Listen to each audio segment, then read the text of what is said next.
The selection graveyard. The ground at Fort Bragg smells like red clay and old rain. You are carrying 55 pounds of wet sand in a rucksack that was not designed for comfort. It was designed to determine whether you quit. You have been moving for 19 hours without sleep across 26 miles of Uwharrie National Forest, and the man ahead of you, the only other candidate still moving in your lane, dropped to one knee 4 minutes ago and has not stood back up. You did not stop to check on him. You already know what that means. The cadre watching from the tree line knows too. This is Special Forces Assessment and Selection, SFAS.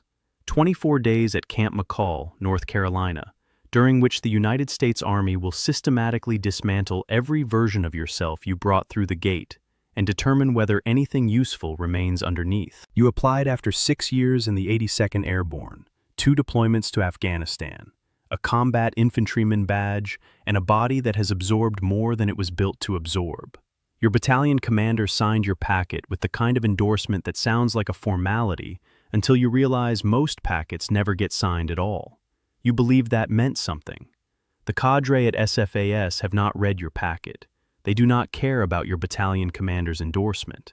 They care about the land navigation course you are running right now. In the dark, alone, with a protractor and a compass, and the quiet understanding that no one is coming to help you find the next point. The physical standards are not the hard part.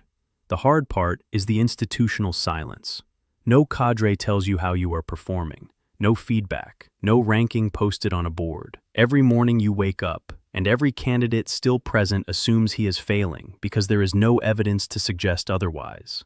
That silence is engineered. It is the primary selection tool. Men who require external validation to sustain internal motivation do not survive the quiet. They make decisions based on incomplete information. They project failure onto ambiguity, and somewhere between day 8 and day 14, they walk into the cadre tent and request voluntary withdrawal. The cadre call this quitting. The candidates call it being realistic. The difference between those two definitions is the difference between the men who remain and the men who drive home.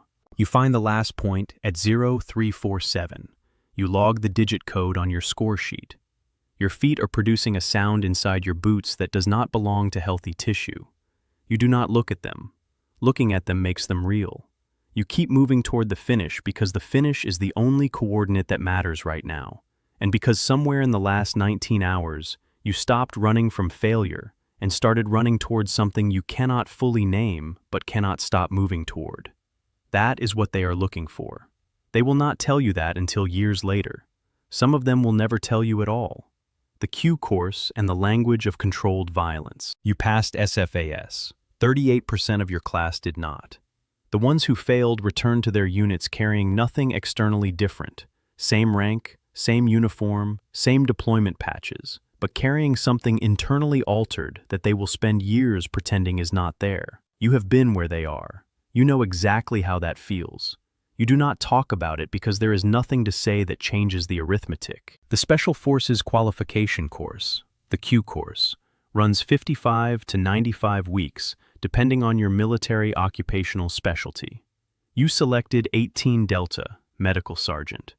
The medical phase alone runs 24 weeks at Fort Bragg and produces the most comprehensively trained combat medics in the world.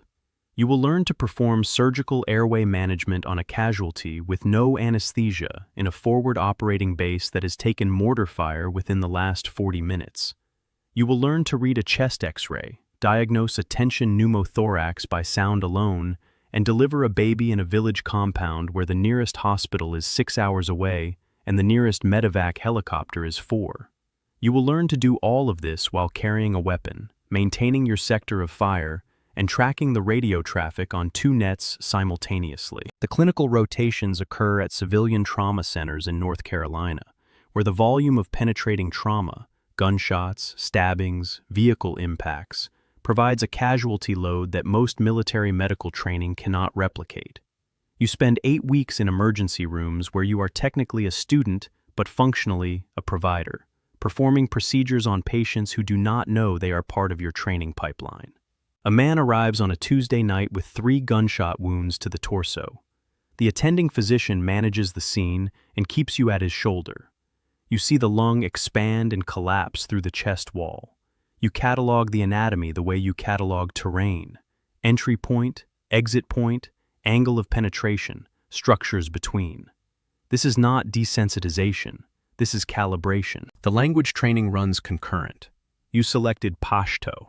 The Defense Language Institute proficiency test requires you to hold a conversation about local agricultural economics, explain a medical procedure to a non-consenting patient through a cultural intermediary, and conduct a source debriefing on a network contact who may or may not be fabricating everything he tells you.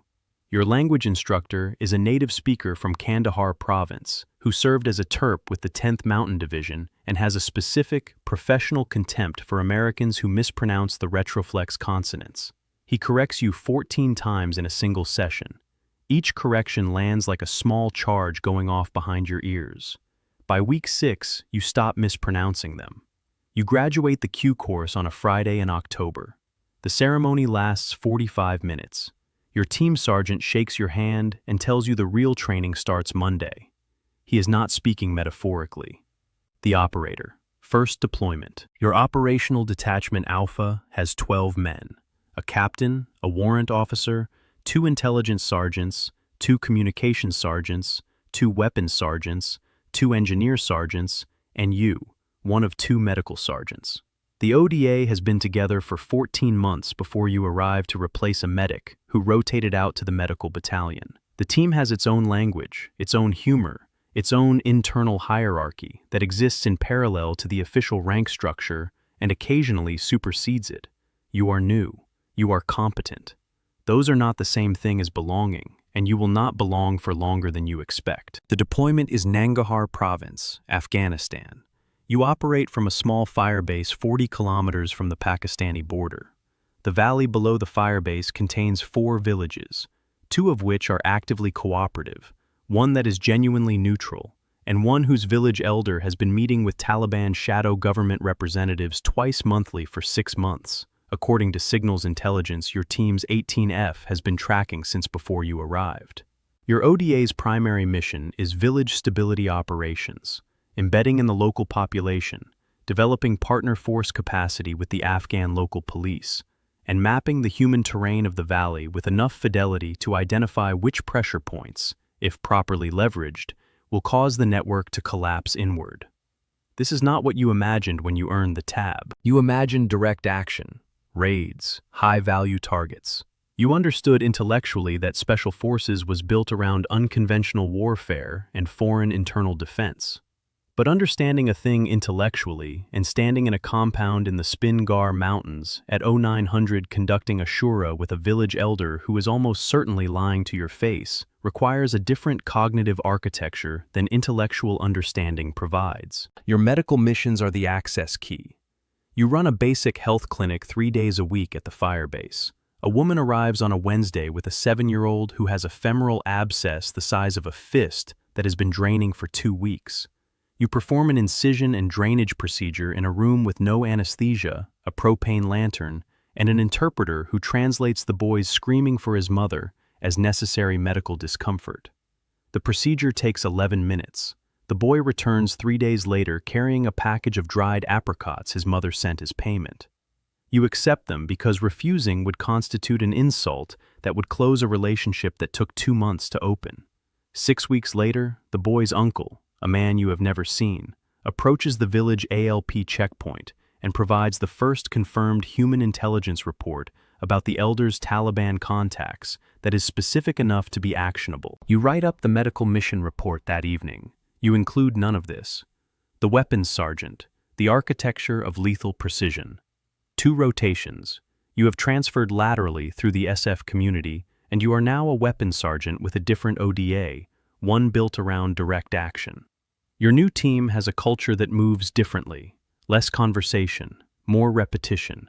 The team sergeant runs a morning PT session at 0500 that is technically optional and functionally mandatory, and the session is followed by 2 hours of dry fire and weapons manipulation before the duty day begins. You are an 18B.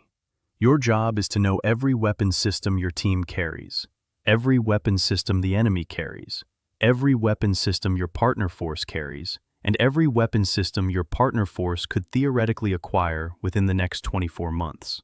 You know the RPG-7, the way a surgeon knows the instruments on his tray, the effective range, the backblast radius, the minimum safe standoff distance for friendly personnel at various angles, the specific sound signature of the weapon being armed that distinguishes it from the sound of the launcher being handled without intent to fire.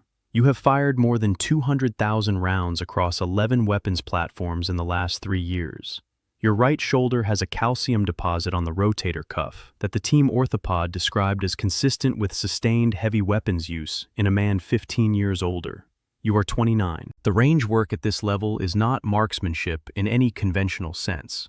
What you train for is dynamic, moving targets, multiple targets, simultaneous engagement of threats at varying distances while your own position is changing, while your team is flowing through the same space, while your earpiece is delivering information that requires real-time assessment and response.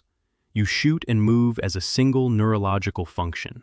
Your brain stopped processing these as separate tasks sometime during the second year. They became one action, like breathing and walking. The training cycle for a direct action rotation includes 400 hours of close-quarters battle rehearsal across 12 weeks. You clear the same shoot-house configuration 300 times. Then the cadre rearrange it overnight, and you clear the new configuration 300 more times. The purpose is not to memorize a building. The purpose is to make entry, movement, and engagement so neurologically automatic that your conscious mind is freed to process the variables that cannot be trained. The child standing in a doorway that intelligence said would be empty. The secondary device that the breach assessment did not identify. The moment when 3 separate threats appear in a single room and you have 0.4 seconds to prioritize the sequence. Your team sergeant reviews your performance after every iteration. He does not praise the clean evolutions. He reconstructs the moment in each evolution where a different choice would have produced the same result with less exposure. These sessions last between 20 and 45 minutes. They are the most valuable training you have ever received. He has never once raised his voice during them. The Intelligence Sergeant, the map behind the map. You are an 18F, Intelligence Sergeant, and the map on the wall of your team room contains information that the official intelligence products distributed to conventional forces do not include. This is not because the information is being withheld from them.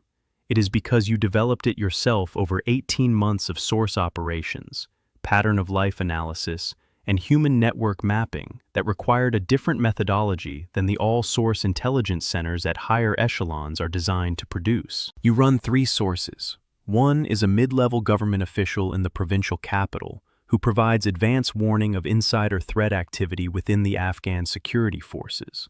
One is a former Taliban logistics coordinator who defected 3 years ago and still maintains social relationships inside the network. One is a woman, which required a specific operational approach through cultural intermediaries that your team captain spent 6 weeks establishing, who runs a small tailoring business adjacent to a compound used as a command node for IED facilitation. Each source requires a different cultivation methodology, a different communication protocol, a different risk mitigation posture, and a different internal calculus about how much to trust what they tell you. Your former Taliban source provides information on a Wednesday that a vehicle-borne IED is being moved from a safe house in the district center to a forward position for employment against a route your sister ODA uses for resupply. You have 3 hours. You run the information against the pattern of life data you have been building for 6 months. The vehicle matches. The timing matches. The source's previous information had a 71% confirmed accuracy rate. The vehicle is stopped at a checkpoint. The device is real. It is 180 kilograms of homemade explosive inside a propane tanker. The operator who handles the disarm says afterward that the initiator was on a 40-minute timer that had been running for 22 minutes when the vehicle was intercepted. You write the source debrief that night. You eat a cold meal because you forgot to eat a warm one. Your source, if his identity is ever compromised, will be killed. His family will likely be killed. This is not hypothetical. You have attended the memorial for a previous source from a different team. You think about this in a specific, controlled way. The way you have trained yourself to think about things that cannot be resolved, only contained. You open the source file. You update the reliability assessment. You close the file. You do not open it again that night. The team sergeant, the weight behind the rank. E8, Master Sergeant. You have been in Special Forces for 14 years, 7 deployments. You have been a weapons sergeant, a team sergeant on 2 different ODAs, and you spent 18 months as a cadre member at the Q course, where you assessed candidates with the same systematic patience that was applied to you and found, in about a third of them, the quality that cannot be taught or replicated by any training program. The capacity to absorb failure without recalibrating their identity around it. The ODA you now run has a captain who is 28 years old and has 1 deployment. He is intelligent. He processes information quickly and communicates clearly.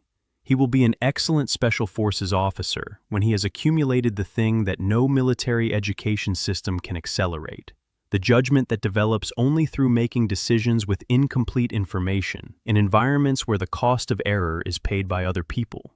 Until then, your job is to be the gap between his authority and his experience. When he briefs the plan, you have already war-gamed the 3 ways it fails. You do not undermine his authority. You shape the plan, quietly, in the days before the brief, through the right questions asked at the right moments. By the time he stands in front of the team, the plan has already been pressure-tested in ways he is not fully aware of. You carry 7 names, not metaphorically, 7 names of teammates killed across your career, stored in a section of your memory you access deliberately and infrequently. The way you might access a room in your house that contains something necessary but difficult to look at directly. A sergeant from your first ODA who died in a vehicle rollover in the Kunar Valley in 2008. 2 men from your team in 2011 when the assault on a compound in Wardak province went wrong, in the specific way that compounds go wrong when intelligence is 80% accurate and the missing 20% is a fighter in a room that was supposed to be empty. A man who was your team sergeant before you were, who died of a heart attack at 44 on a Tuesday morning in his kitchen in Fayetteville, while his daughter was eating cereal 6 feet away. You drink more than the flight surgeon knows about. Not enough to impair your operational performance. You are too disciplined for that. Enough that you have noticed the quantity increasing slowly over 3 years. Your wife has noticed too. She mentioned it once, precisely once, in the flat, careful tone of a woman who has learned to identify the conversations that are available to her and the ones that are not. You told her you were monitoring it. You were not lying. You are also not doing anything about it. Incident 7. The Warrant Officer, the Invisible Architecture. CW3. You are the team's intelligence officer and the institutional memory of the ODA in one body. You have been in Special Forces for 17 years. You turned down a commission twice because the commission would have moved you out of the team room and into a staff position. And the team room is the only place you have ever felt like the version of yourself you prefer. The pay reduction, relative to the commissioned rank, was substantial. You made the calculation without significant deliberation. Your operational specialty is network analysis, the mapping of human systems with enough fidelity to identify not just who the key nodes are, but what each node values, what pressures it is vulnerable to, and what the second and third order effects of removing or co-opting it would produce. This is not an intelligence product that conventional units generate. It requires sustained human engagement over months or years in an environment where the analyst is also a direct action operator, and where the methodology changes every rotation based on what the network has learned about your methodology from the previous rotation. You have spent 11 years working the same geographic region across multiple deployments. You know the tribal mathematics of 3 provinces in ways that the country team at the embassy in Kabul does not, because the embassy's methodology is built on reports, and the embassy cannot stay in the valley for 9 months at a stretch. You have watched network nodes shift, fracture, reconstitute, and shift again across a decade. You have watched men you identified as irreconcilable threats become cooperative contacts when the political environment changed their incentive structure. You have watched the reverse. You have been wrong about both categories. There is a folder on your encrypted drive containing 14 years of source contact reports, pattern of life analyses, and network diagrams. It represents more granular understanding of human conflict dynamics in this region than any academic institution in the United States possesses. When you retire, This knowledge retires with you. The classification level prevents publication. The operational security requirements prevent teaching. You have thought about this more than you have told anyone. Your left knee was surgically reconstructed twice. You run on it every morning because not running feels like surrender to something you are not prepared to surrender to. The orthopedic surgeon told you the joint is producing bone-on-bone contact during high-impact activity. He recommended impact restriction. You filed the recommendation in the same mental folder where you keep everything that is true but not yet actionable. Incident 8. The company commander. The translation layer. Major. You command a special forces company. 3 ODAs, a company headquarters element, and administrative responsibility for 42 men whose operational activities span 2 countries and 3 separate authorities to operate. You have been a team sergeant. You have been a staff officer at SOCOM. You have a master's degree in conflict studies from a civilian institution, which you pursued because the application required you to write about something other than operational planning for the first time in a decade, and you discovered you had things to say. Your primary function is translation, not language translation. The teams handle that. You translate between the institutional logic of higher headquarters and the operational reality of the teams. Higher headquarters communicates in terms of strategic objectives, lines of effort, and commander's intent. The teams communicate in terms of specific compounds, specific human networks, specific moments in specific valleys where a decision must be made before the intelligence window closes. Your job is to hold both languages simultaneously and find the version of each operation that satisfies the strategic requirement without compromising the team's ability to execute it. A mission package arrives from JSOC requiring your company to support a DA operation in a district where one of your ODAs has been running a sensitive source operation for 8 months. The DA target is a network node your source helped identify. If the operation proceeds, the source's survival probability drops significantly. If the operation is delayed, the target may move and the window closes permanently. You have 4 hours to develop an alternative approach and brief it to the SOTF commander, who has a 3-star general waiting for his recommendation. You brief the alternative at 0200.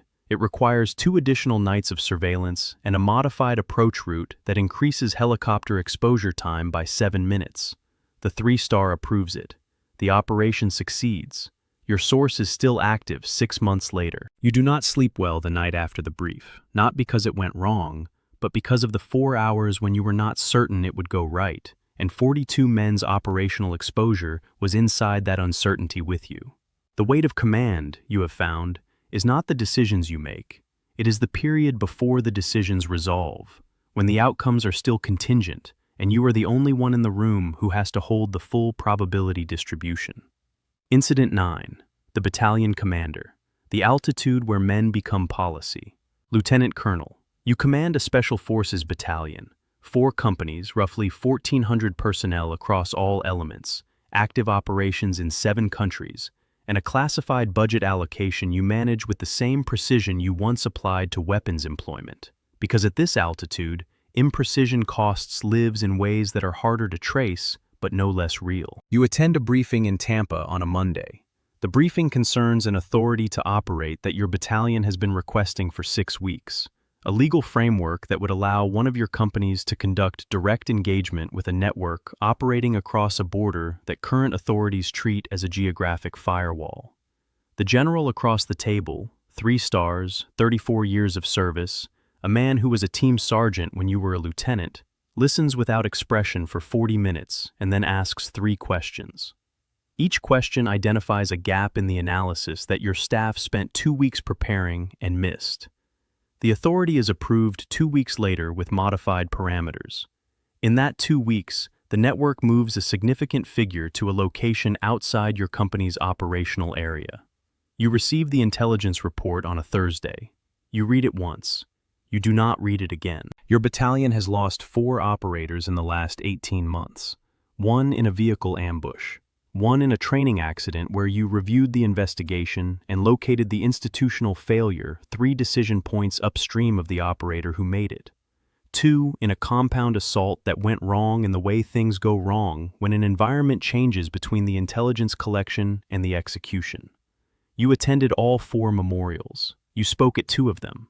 The words were accurate and inadequate in equal measure. Your marriage is intact. This is not automatic at this rank in this community, and you do not take it for granted. Your wife has moved 7 times in 18 years. She has rebuilt her professional network, her social infrastructure, and her sense of home 7 times. She does not ask for recognition of this. She considers it the terms of the life she chose. You consider it the most significant sacrifice anyone in your orbit has made, including the ones who made the kind that appear on memorial walls. Incident 10. The Ghost. You retire after 24 years. The ceremony is in a team room at Fort Bragg. 43 people attend. Current teammates, former teammates, 2 men who were your captains and are now colonels, 1 man who was your private and is now a master sergeant running his own ODA. The commanding general reads your citation. The language is accurate and insufficient. Combat Infantryman Badge, Special Forces Tab, Ranger Tab, 8 deployments across 4 countries, awards you cannot describe in a public setting without a security officer present. They assemble a shadow box, your beret, your rank, your tab, challenge coins from task forces that are not acknowledged to exist. A career compressed into a rectangular frame. You moved to a house near Wilmington because the coast was the only thing that consistently made you feel located in the years between deployments, and after 24 years, you have earned the right to be located. A defense contractor calls within 3 weeks. The salary is 40% above your final military compensation. The work is adequate. The problems are interesting. They are not the same problems. Your body wakes you at 04:30 every morning because 24 years of operational conditioning do not contain a mechanism for understanding retirement. You run 3 miles on the beach, slower than you once ran. Your right knee has a brace on it that was not there at 35.